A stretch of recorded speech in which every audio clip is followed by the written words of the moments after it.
Can Turkey be removed or suspended from NATO? The preamble of the North Atlantic Charter reads thus: The parties to this treaty reaffirm their faith in the purposes and principles of the Charter of the United Nations and their desire to live in peace with all peoples and all governments. They are determined to safeguard the freedom, common heritage, and civilization of their peoples, founded on the principle of democracy, individual liberty, and the rule of law. They seek to promote stability and well-being in the North Atlantic area. They are resolved to unite their efforts for collective defense and for the preservation of peace and security. Therefore, they agree to this North Atlantic Treaty.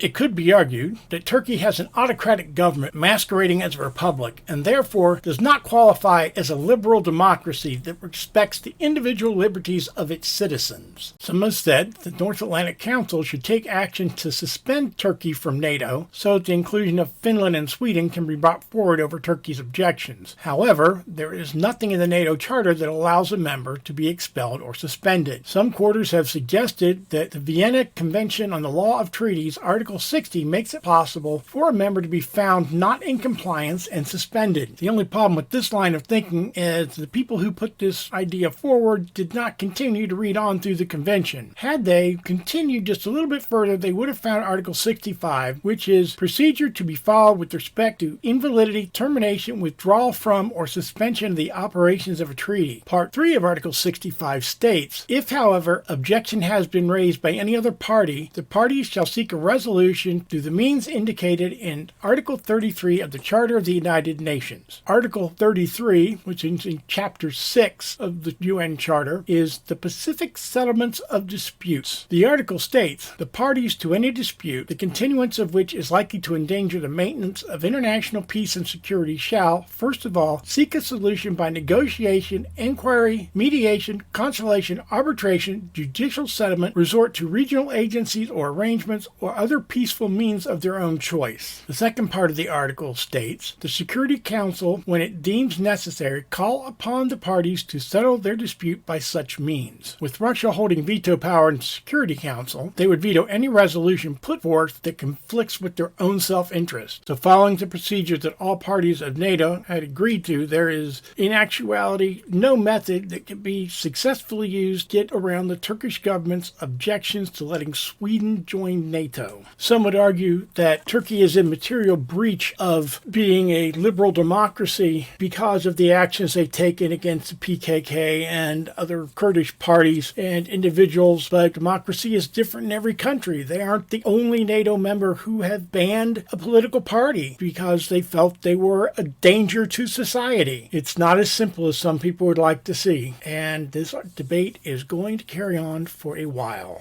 Thank you for watching.